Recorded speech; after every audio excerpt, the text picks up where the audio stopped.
Live from the Washington, D.C. area, it's the Inside Scoop. All the news that our viewers want to know. Now, here's the host. Welcome to Inside Scoop. I'm your host, Catherine Reed, and tonight we're going to be talking about the U.S. Census. The census is done every 10 years. It's coming up on April 1st. We need a snapshot of who is living here in Fairfax County in the Commonwealth of Virginia and in the United States. Joining me in this first segment is Katie Strotman. She is the Community Impact Unit Manager for Fairfax County Neighborhood and Community Services. That's a very long title, Katie. Thank you for having me tonight. It must be a big job, a really big job for such a long title. Well, I do a lot of really interesting work with nonprofits and the faith community, working together to bring services to the Fairfax County residents. And so this actually we'll start out by talking about the census as something that is a matter of the law, first of all. So you're in a position of helping with the census because it is the law and we have to accurately count people. But I want you to talk too about how this coalition has formed among all the groups that you normally work with to help in this effort to count every person who's here on April 1st. Right. So Chairman Jeff McKay put this coalition together about 14 months ago, which is pretty amazing that we've been working that long on the census efforts because it is so important to Fairfax County.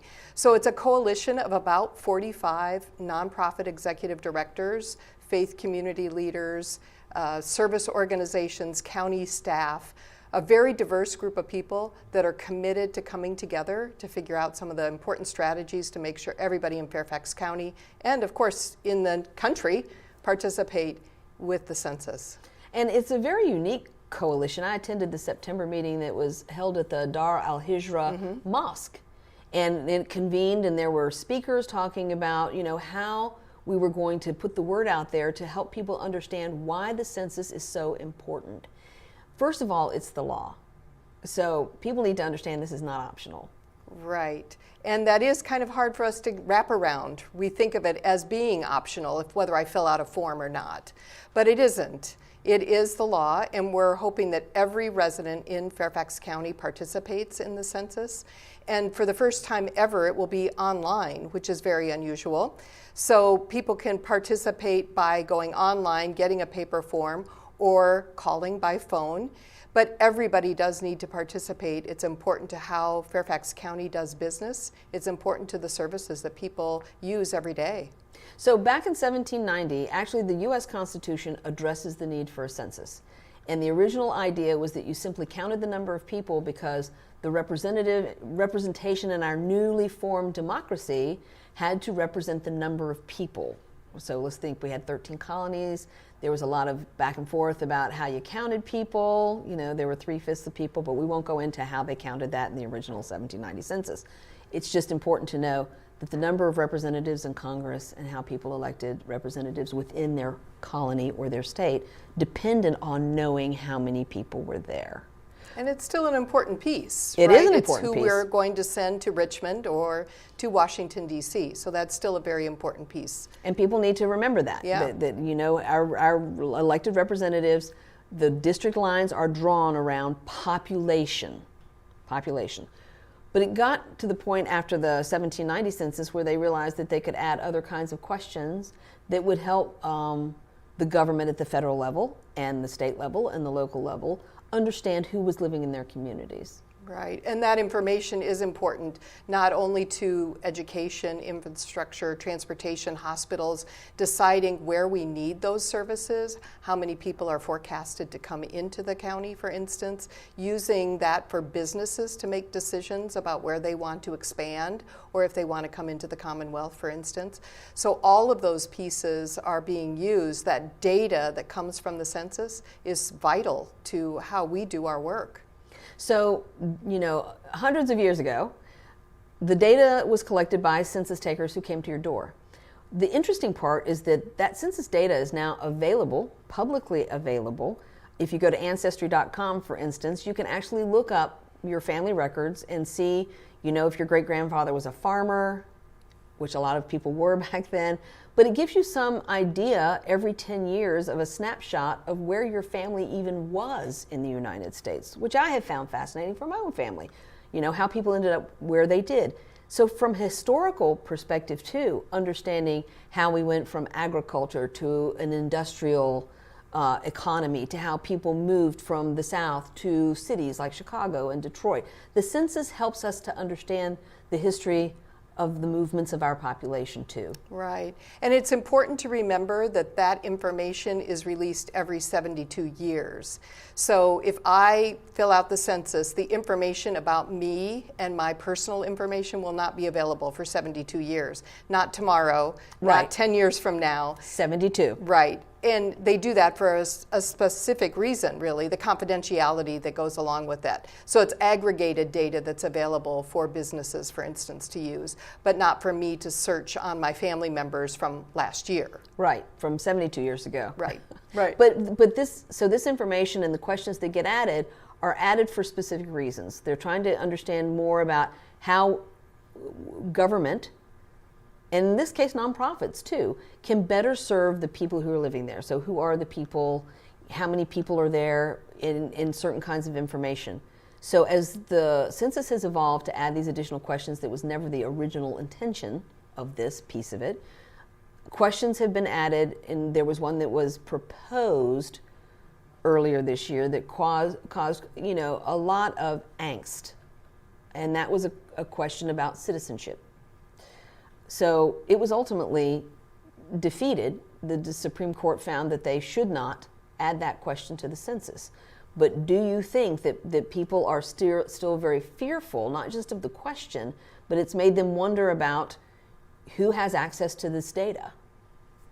I do think so. I mean, we are hearing just anecdotally that is something that people are still concerned about. They heard about it in the fall, maybe didn't hear what the final outcome was, are not quite sure, and so they're fearful about answering the census and what that might mean for their status, or there's a lot of different reasons. For instance, if the information, it's clear that information is confidential, that we are asking about residents in Fairfax County, not citizenship. And by making sure that it is confidential, it's not shared with immigration, it's not shared with ICE, it's not shared with a landlord. For instance, we have people that maybe there's 2 on a lease, and there's really 10 people living in that apartment. So they're fearful of answering that question that the landlord might find out. And that does not happen. That information is not shared. And that's really important, because if you've got 10 people living in a small residence, again, county services, this is where, Fairfax County is very fortunate that we have agencies and services and nonprofits and faith communities and all kinds of people who help to support people who live here who need some additional services. So it's really important to know whether it's 10 people or 2 people. Exactly, yeah. And so people should really understand that it benefits all of us when the census is accurate. And undercounting the census could have a really negative impact for 10 years. That's right. The figure is about $1,200 per person per year, so for 10 years, so $12,000 that Fairfax County loses for not counting someone. Right, and that's all money that is really about the services provided. And that you mentioned before about education, transportation, housing, and jobs. All of these things are dependent on knowing who is here and projecting how those things will change within a 10-year period of time.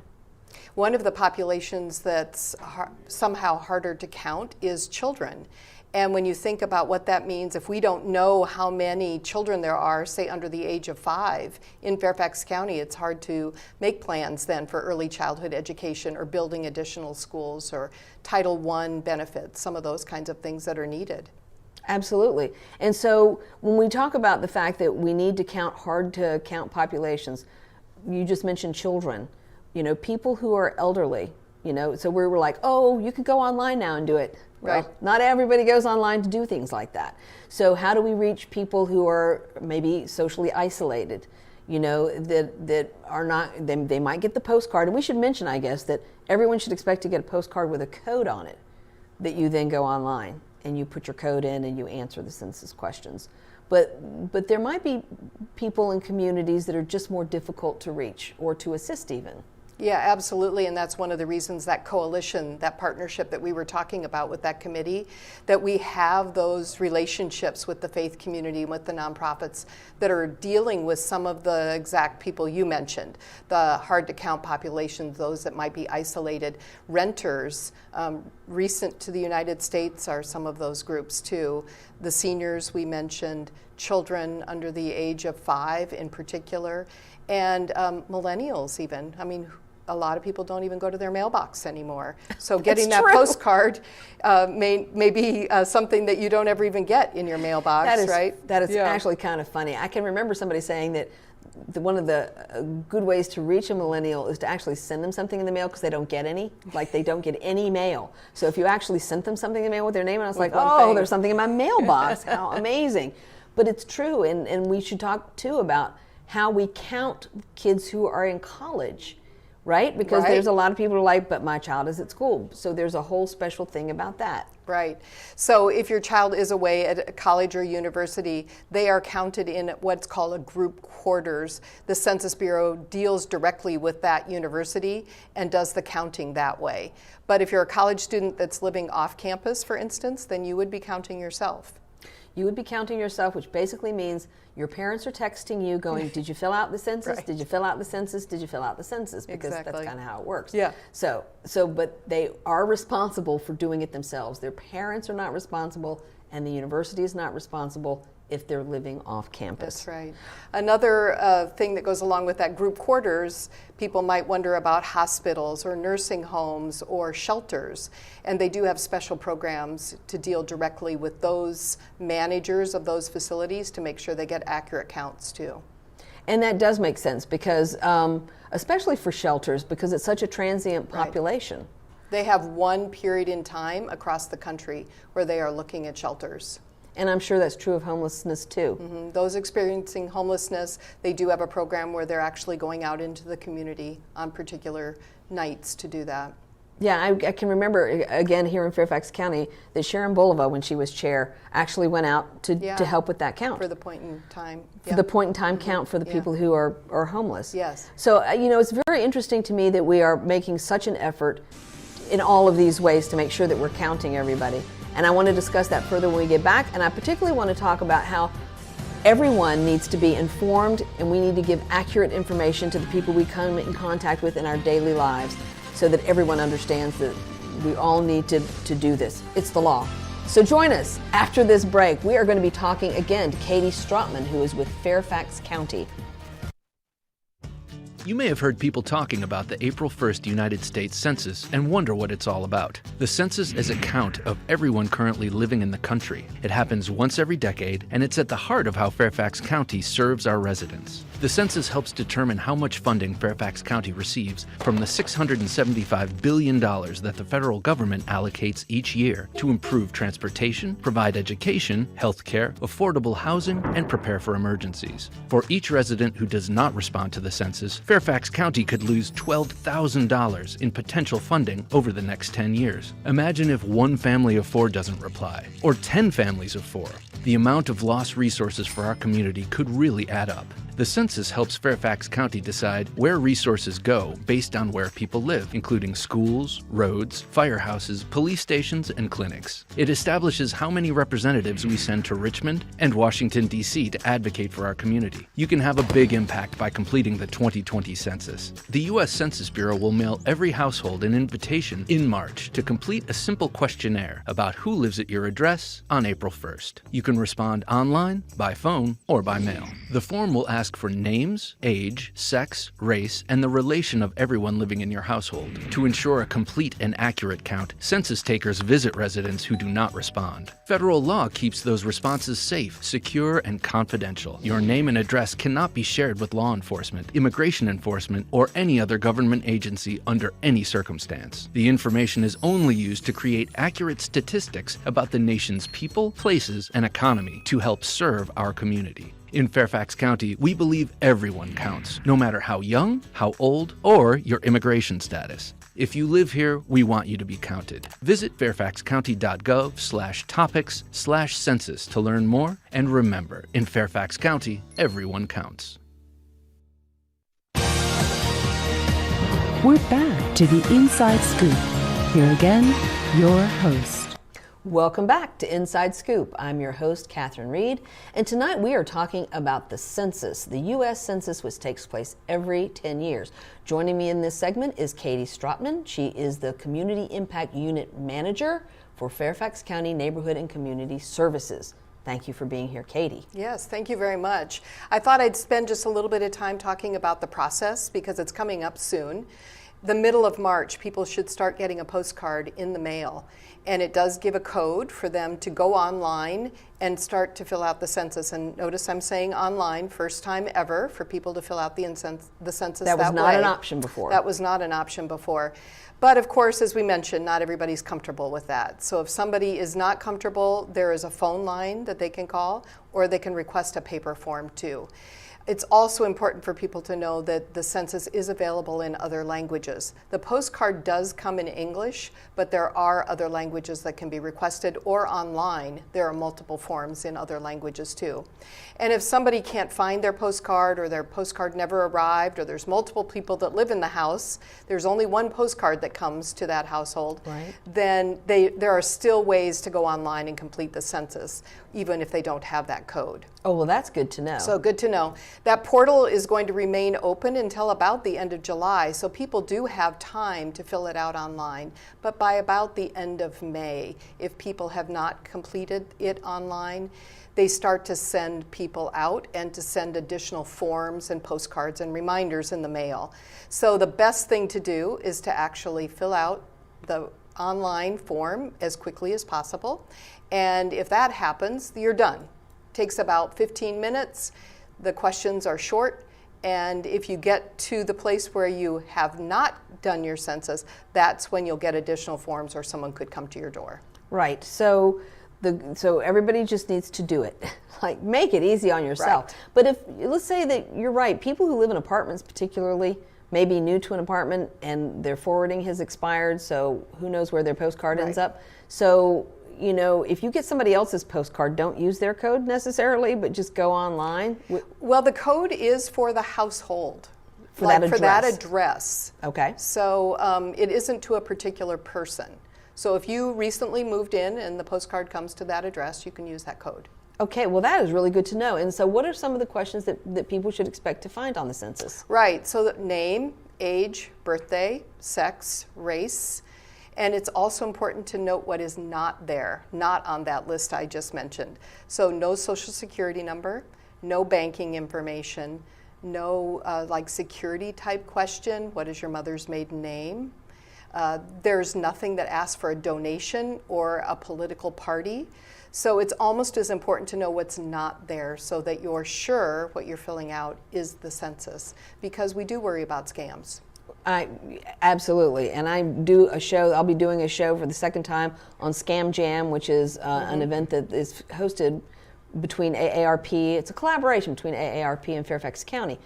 For exactly this reason, a lot of older Americans end up being scammed out of their money. And so the things that you mentioned, the things that will not be asked for, is things where identity theft or financial information could compromise somebody. That will not be on the census. Correct. So, but other information about like your name, your age, I'm sure a lot of people are hesitant because of identity theft. And identity theft is real. But this is a secure way. It's going to the U.S. Census Bureau, which is a good agency of the government, and it is going to be adequately protected. So that information should not make people feel that in any way that they're going to be compromised. That's right. Right. So we need for people to do it online because that's the easiest way. And it's going to be, and when you say, because today is March the 2nd, so when you say the middle of March, then it's going to be like in 2 weeks people should be expecting to see this postcard. That's right, yes. And once they get that, a lot of people in Fairfax County don't have internet access, so it's important for them to know there are places they can go. Yes. Public libraries, community centers, our nonprofit partners are opening up their computer labs. A lot of our faith-based organizations are opening up locations where people can come and use the computers. So Public Wi-Fi is also another option because you can fill out the census form on your telephone. So maybe you don't have a data plan. You could go somewhere that has public Wi-Fi and be able to fill it out that way. So there are lots of options if you don't have a computer, for instance, at your house that you can use. And people will be available to help answer some questions or point you in the right direction. And I know that the Fairfax County Public Libraries are a resource. You Yes. mentioned that you're working with the library staff to make sure that they're ready to go when Right. people get their postcards. So, and again, the nonprofit partners, and we'll talk in later segments about who some of those nonprofit partners are and how they can assist people who are not certain.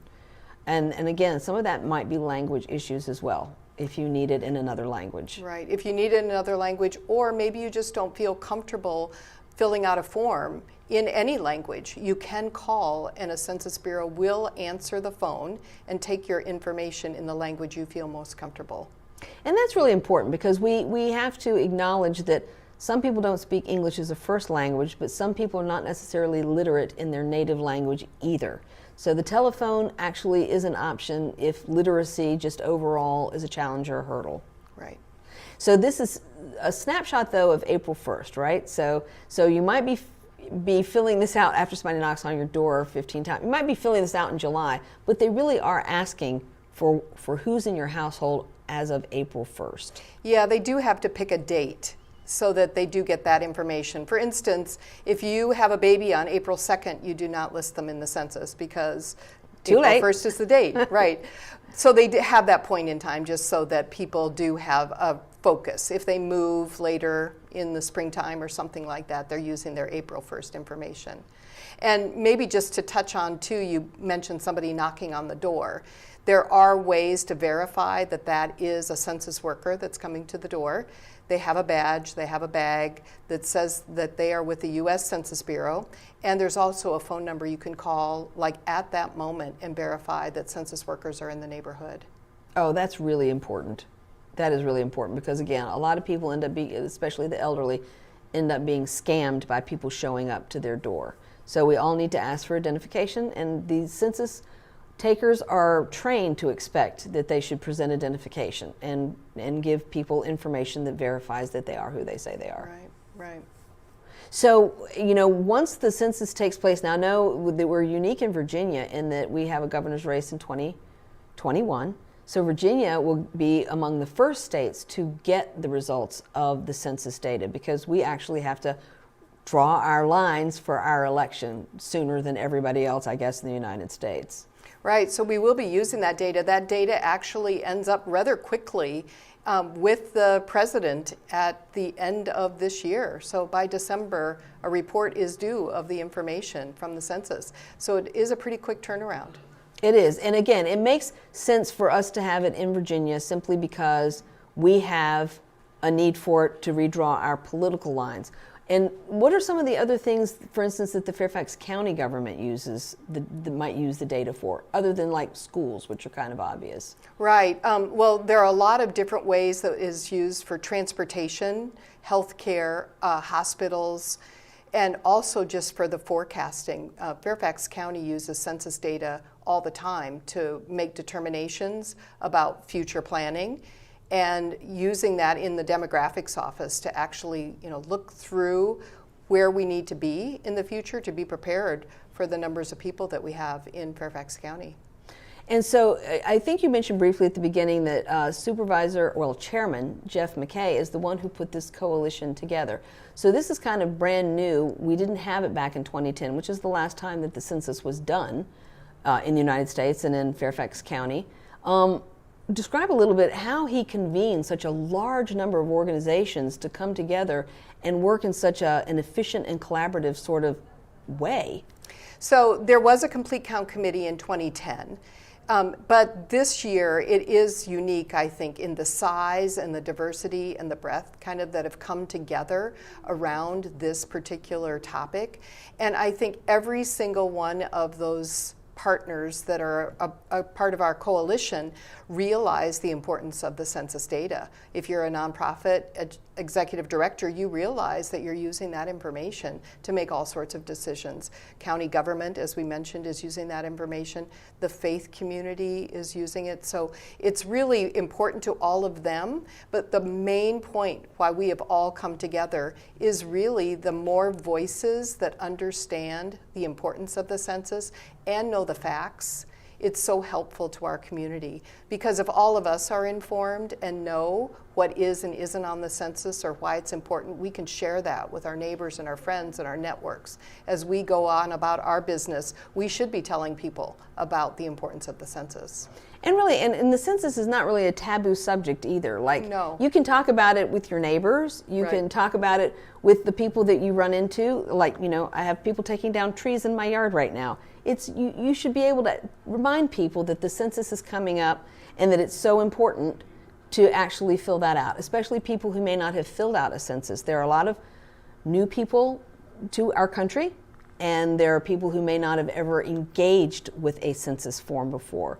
And I think it's important and incumbent on those of us in the county to reassure people that this is beneficial, that it helps everyone. It helps their families. It helps their children have the right resources in their local public schools, that the services that are needed to support their neighborhoods is dependent on them raising their hand and saying that they're here. Right, and one of the things we talk about is really meeting people where they are with whatever is important in their life.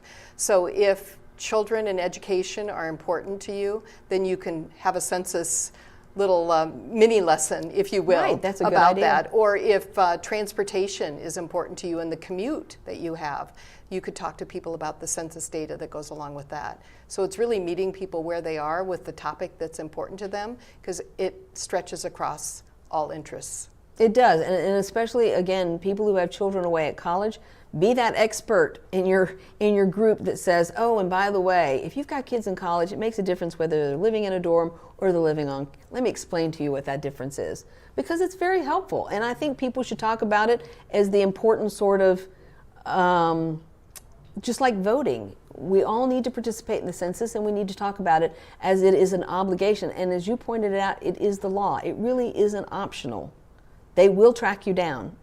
They will. And if you complete the census all the way through, it's important too, like not leaving something blank, because sometimes they will follow up to check on those questions too. So if you choose not to put in, for instance, your birthday, someone may follow up to check on that. Well, and that just makes more work for everybody. Yes, it does. Well, I want to thank you very much, Katie. I appreciate you coming. You are obviously an expert, and I know that you've been sort of the glue that has held this coalition together. And so I wish you the best of luck, because it's showtime, like in 2 weeks. So join us after this break. We actually have someone else from United Community who's going to be talking a little bit more in depth about the nonprofit piece of this and how nonprofits are also helping the coalition to find and count every single person.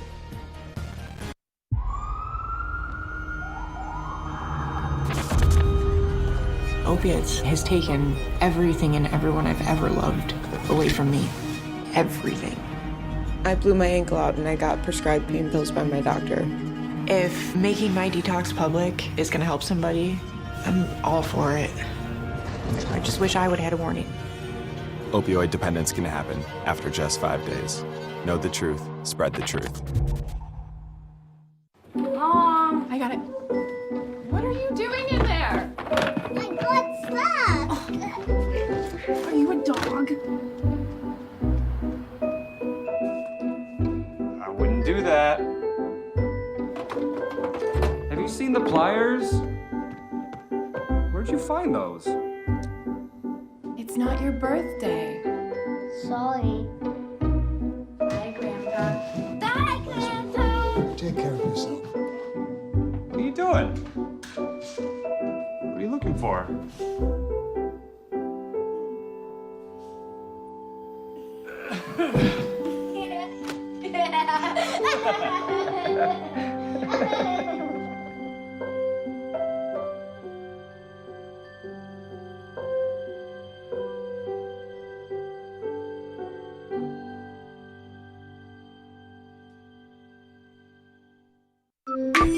Hey, sweetie. What did you learn in school today? I learned that the 2020 census counts everyone in the U.S. Where there are more people, there are more needs for things like roads, schools, and hospitals.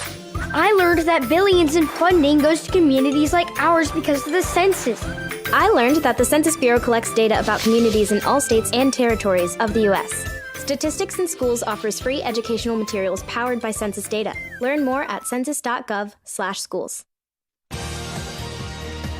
We're back to the Inside Scoop. Here again, your host. Welcome back to Inside Scoop. I'm your host, Catherine Reed, and tonight we are talking about the U.S. Census. Joining me in this segment is Cristina Schoendorf, who is with United Community, who is one of the nonprofits that is in this broader coalition that Katie just talked to us about. So welcome, Cristina. Thank you. Thank you for having me. So talk a little bit about your background and the communities that you work with through United Community. So with United Community, I'm director of the Literacy and Citizenship Program.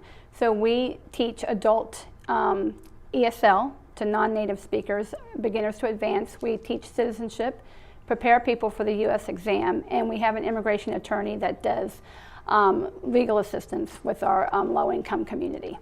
So you are actually working right in the middle of one of the communities that is considered hard to count. Yes, the Route 1 area has a lot of pockets. Pockets. So we are working. We're on the Complete Count Committee that was Supervisor McKay appointed me. And it's really good. It's a good mix. So we all overlap in some way in our work in the field. So we know that we can go into communities and they feel safe with us. The nonprofit community working with the county, because of the direct service we do, they may not trust the census or understand it, but they know that they trust Progresso or they trust the FEC or other programs. And so that we can tell them about it, we can walk them through what a sample questionnaire looks like. We can assure them that, that their information is safe and what they do and do not have to do, so to avoid scams. Right. So they know that no one's going to offer them money, that they are, they're not going to have to pay, they're not going to give their social security number, things like that. And their information is purely for the census. It's not going to be shared. Right. So, working, you said something about a sample. Right. Is that one of the tools that you're using? Right. So I've gone out and spoken internally at groups with United Community and elsewhere in talking about it. There are sample questionnaires and the things that they ask, and also going over what they don't ask, and going over the timeline of when it's going to come out by mail.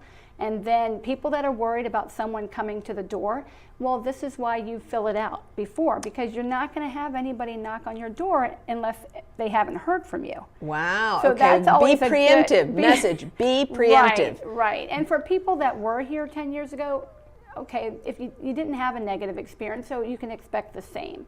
I do think that is one of the best things about our group, that it's a very diverse group, so we are hitting all pockets. And also many of our nonprofit and faith community and county agencies have relationships in the community. So people may not trust 100% the census, but they trust us and they trust the organizations that help them every day. And so I think that is a big part of why it's successful. Well, you hit on something really important.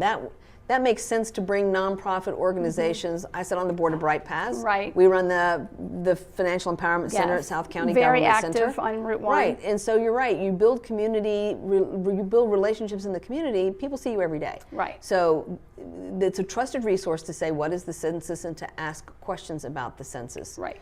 But it's an awfully large county. It's a very large county. It's a very diverse county. And I think that's why you have to collaborate. You have to bring together all partners that do work in the community to make it successful, because this is money that will come back to Fairfax County and put it into needed programs in areas of early childhood, education. So that's very important that we use that. And we also explain that, especially in the nonprofit community, as we provide services. When we go for funding, this data is very important, and it really does show who lives in Fairfax County, and to talk about the diversity.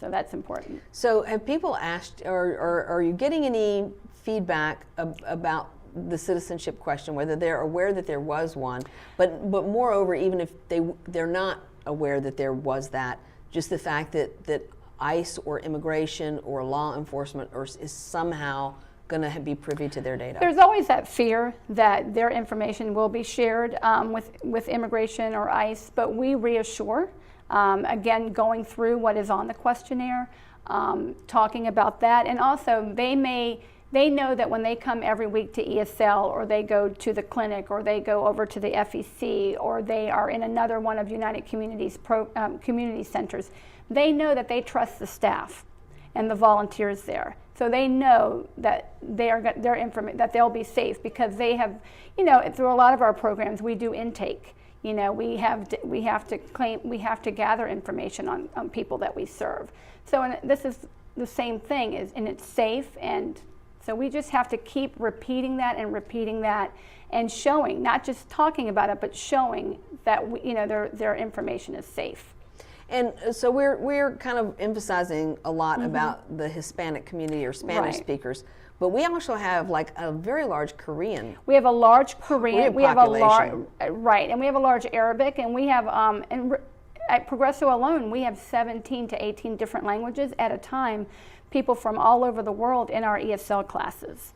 There's always new people moving in from some part of the world. So I think that's another way Fairfax County keeps up, trying to keep up with all of that. And I do think that the language lines, the amount of bilingual speakers in many of the county agencies, as well as nonprofits and the faith community, I think, again, all that too is another tool that will help us as we count everybody in Fairfax County. And of course, some people may be engaging with the census for the very first time. As you said, people are here for the first time. We also have a fair number of refugees, people who are seeking asylum, people who are waiting to get green cards. Right. There's lots of different statuses. There's a lot of different statuses, and also waiting for their U.S. citizenship. Whatever immigration application or benefit they have applied for, if they're in the waiting period. But the census is not going to ask them any of that. It doesn't matter. No, they're not. That's not asked. And so again, just talking about that, as many opportunities as we have. You see complete count committee members everywhere, always talking to a group somewhere. There's always, it's been happening for months, and it's going to continue for the next few months. So I think the more that we keep doing that, the more that is helping reassure. Yeah, Katie mentioned that the commission, or this particular committee, was put together 14 months ago. Yes, and we've been working really hard. And it's, like I said, it's a very diverse group. So we may know one pocket, but then somebody else knows something else, and we're building on all of that expertise and all of that knowledge. And is it difficult, do you think, to convey the idea that it's a snapshot for this one day? It can be, but I think giving examples and what it's used for, how easy it is to fill out, and how it doesn't take a lot of time. I think all those things, it's just messaging all the time. When you give examples, what kind of examples do you give as far as helping them to understand who's supposed to be counted? Well, the census has great information out, and so there's one printout that we use as do's and don'ts, and it gives examples of how it's used, why it's used, and I think working in the nonprofit field, it's easy for us to show how that we're providing this service to you through funding and how we get that funding. And I think it's just connecting all the dots. Right, and I think Katie made a good point too about the fact that if it's people with children, you need to talk about the resources in the school. The resources at the school, and the schools, they're playing a big part in this partnership, and they have a lot on the committee, so they are talking about it, and that's going to be going out. And I think that's really important. And also just at our preschools, at daycare centers, because that is what I learned on the committee is that the 0 to 5 population is very undercounted. So I think those things are very important, and I think Katie touched on some of that. So I think, again, it's just just talking about it and making sure that people know the information. And Fairfax County has so many resources on their website, on their homepage, and it's just very interactive, and it's a great resource that anybody can go to and look. So thinking about examples that we can use, so the governor has targeted early childhood education. Yes. For everybody. 3 and 4 year olds, right? So it's kind of like, so the governor has said we need to provide universal pre-K. Yes. So that not just some people who enroll their kids, but people who have 3 and 4 year olds have this. But in order to know what the fiscal impact is, in other words, how many 3 and 4 year olds can we anticipate over the next 2, 5, 10 years? Exactly. How are we going to do that? And so without the census, it would be difficult to know what the need is in any particular part of the Commonwealth of Virginia. Yeah. So our Early Learning Center, which the First Lady of Virginia visited a few months ago, so they have all the information, they have the material, so everybody, all the parents that are coming in and out to pick up and drop off children are talking, staff is talking to them. And I know about the census, and that's happening at our Head Start programs, it's happening at preschools that are located in the faith community. So everyone is talking about that and the information is being shared. Right. And so that's just one example off the top of my head I can think of is like, if you're going to provide a program and you're going to fund a program, then you have to know how many prospective people will use the program. People that will use the program and the needed funds, and so that is so that's something that that has been an area that's very focused on. And I would think on the other side, senior citizens. Yes. I think something like 10,000 people a day in the United States are turning 65. Right. And Fairfax County has a large, that they are aging in place and they're in their homes. So I know that there are people that are representing that group on our committee and going out and talking to them, and so they understand if they're living at home or if they're in assisted living. And that's one of the reasons that you need to know birthdays. A lot of people might go, but I don't want to tell you my birth date, know. But it's kind of like, but I need to know if you're 3 years old or if you're 63 years old. Exactly. Because it makes a difference in the services that we're going to provide to you in the next 10 years. Exactly. And so for people that have been here, that were here for previous census, they know that their information was safe. And so hopefully that they, can carry that on and they will continue. And then again, it's just constant education. We talk about it and we give examples and we get in front of as many groups as invites us to talk about the importance of the census and bring it back to who we're talking to. This is how it's going to help and things like that. True, and I want to dig a little deeper when we come back from our break about college populations too, because the reason and why they're trying to capture college populations, because it's not just that it's a transient community, but it tells us how many people are enrolled currently on April the 1st. Right. And that makes a difference. That makes a big difference. It does. And people living off campus again.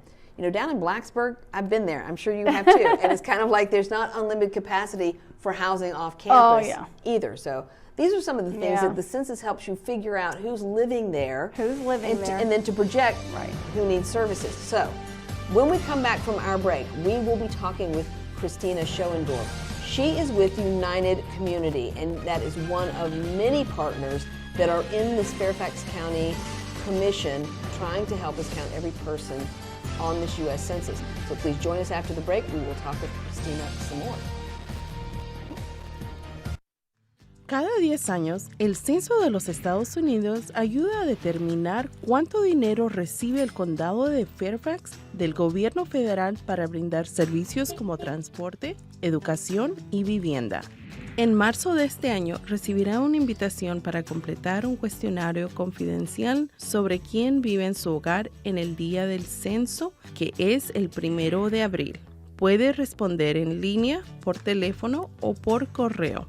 Por cada persona que no responda, el condado de Fairfax podría perder $12,000 en fondos federales para servicios públicos durante la próxima década.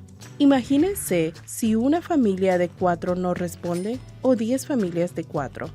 La ley federal mantiene las respuestas del censo seguras y confidenciales. Su nombre y dirección no se pueden compartir con la policía, agentes de inmigración o ninguna otra agencia gubernamental. En el condado de Fairfax queremos que todos cuenten, sin importar su edad o estado migratorio. Si vive aquí, queremos que lo cuenten. Visite fairfaxcounty.gov/topics/censo para obtener más información acerca del censo.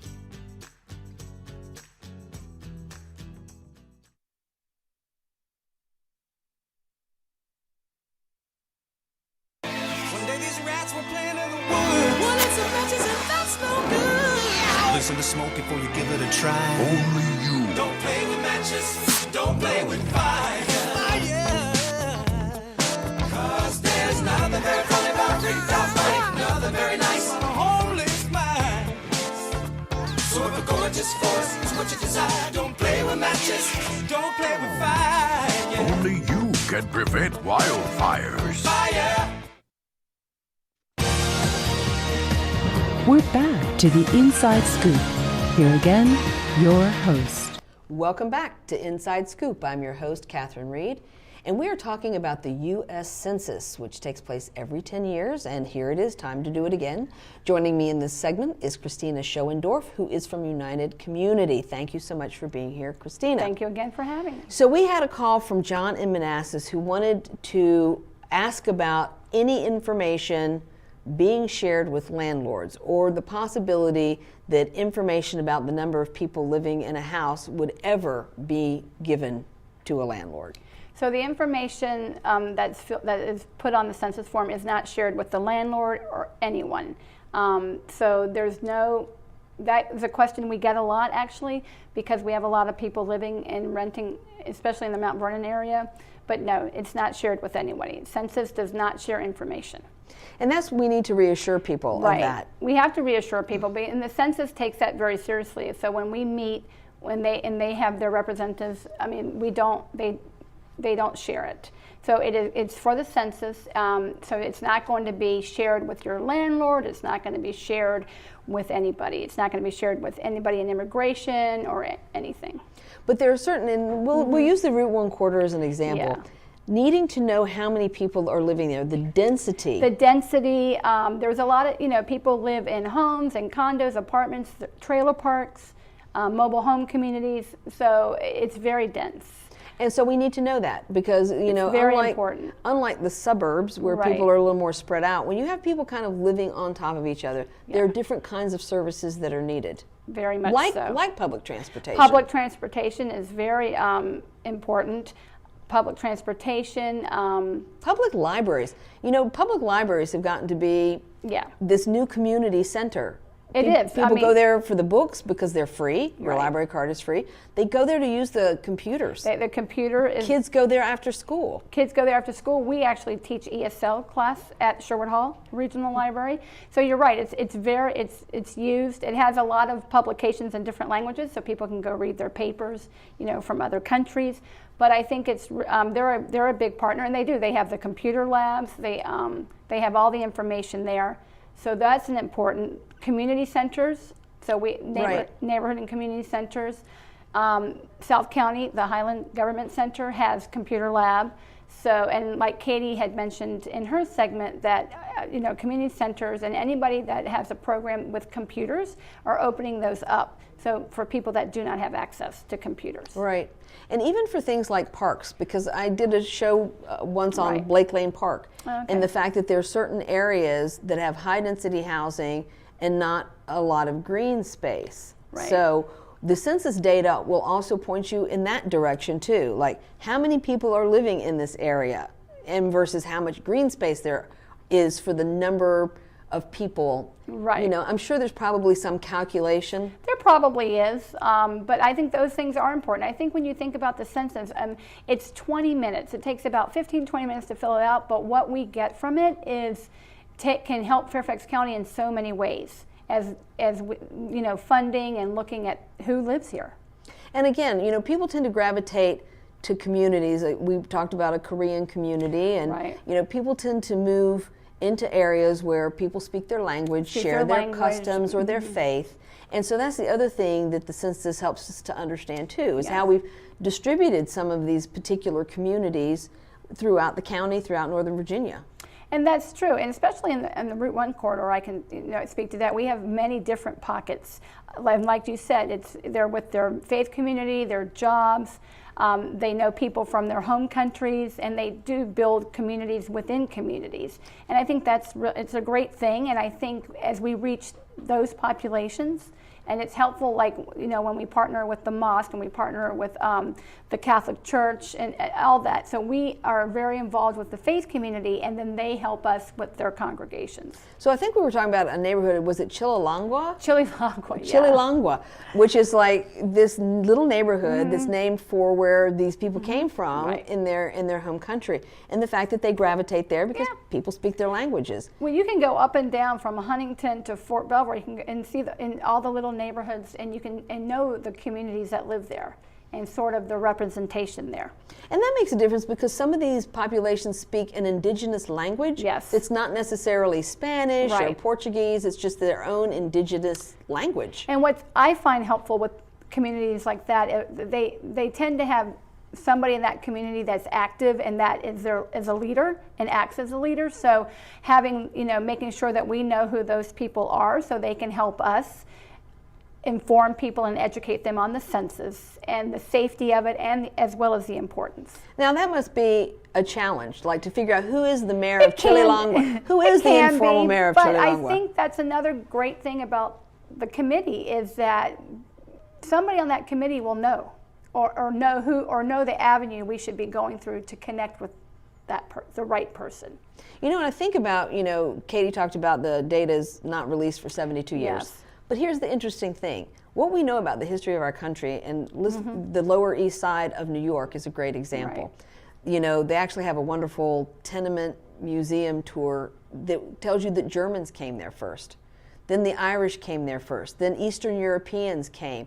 All these people, it's the same buildings in the same part of the Lower East Side, but different populations came through at different times. So that neighborhood was represented by different, and I sort of feel like that 72 years from now, we'll look back on the Route 1 corridor or Fairfax County, and we'll see the populations of people that came here and how it changed over all those decades. And that's going to be an important part of telling the story of who we are. Telling the story of who we are, and where we're going. And I think that is, I think the benefits for the census are incredible and what it will offer the community and in the county as far as who lives here and what we need, to continue growing and giving us a really good profile. And I think that's true about the macro data, and that's what we're talking about is non-identifiable data. Right. So there will be maps, and I love infographics and maps because it helps you to understand who's there, like populations of children under 5, populations of people over 65, populations of Korean Americans, and all of these things, and you'll be able to see, because of the census data on a macro level, lots of important things. And again, for the nonprofit community, this helps you to figure out who you're serving. The information is crucial to the nonprofit work. As we apply for all types of funding, you have to show the data. Who are you serving? Who lives where you're working? So going back to Bright Pass, Bright Pass does financial literacy, mentorship, and we ended up running the Financial Empowerment Center at the South County Government Center because we were asked to, because this is one of our core competencies is financial literacy.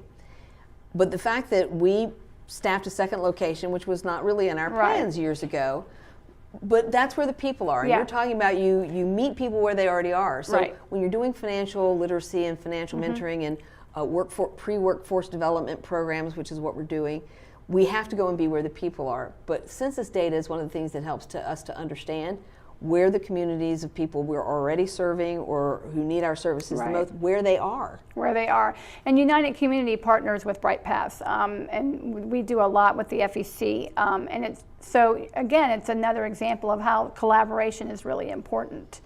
And I think for a nonprofit such as United Community that serves, we have early childhood programs, we have youth programs, we're a community in schools, we have Progresso, we have we're with Healthy Families, so we see all ages, and I think that's really important, and that's important to our work. So sitting on the committee is a great way for us to continue the collaboration.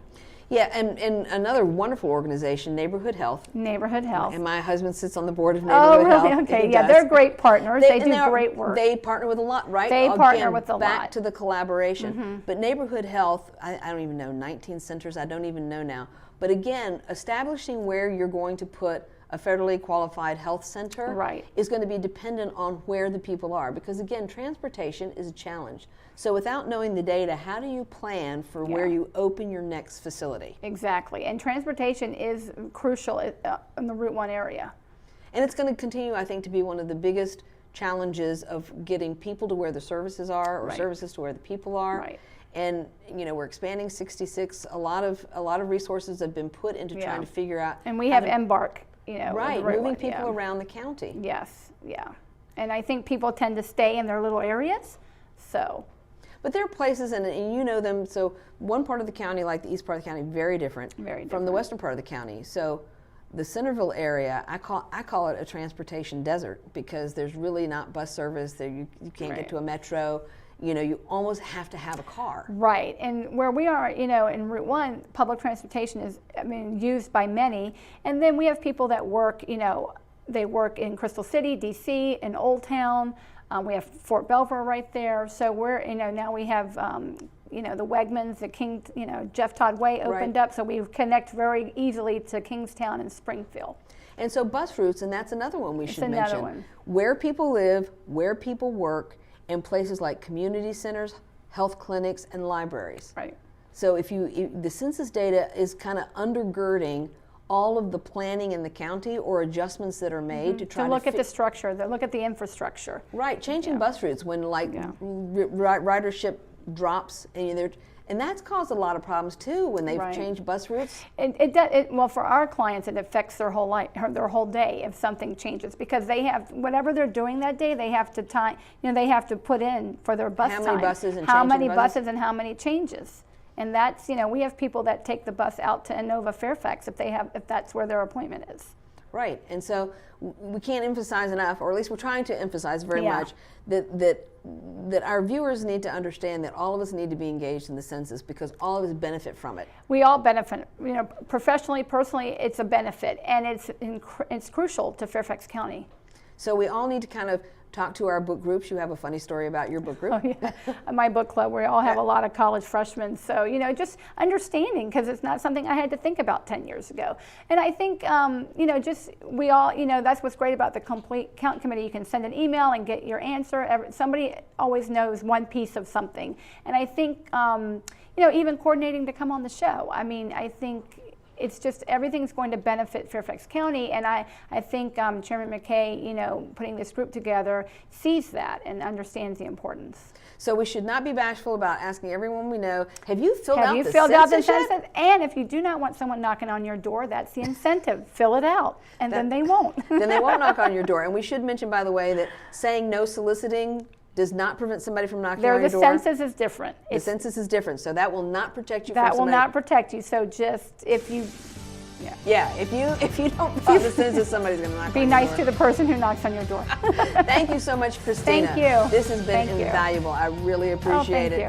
And to our viewers at home, please do not be bashful about asking your friends, your neighbors, your barista, the people that you run into, and asking them, have you filled out the census, because it's something that benefits us all.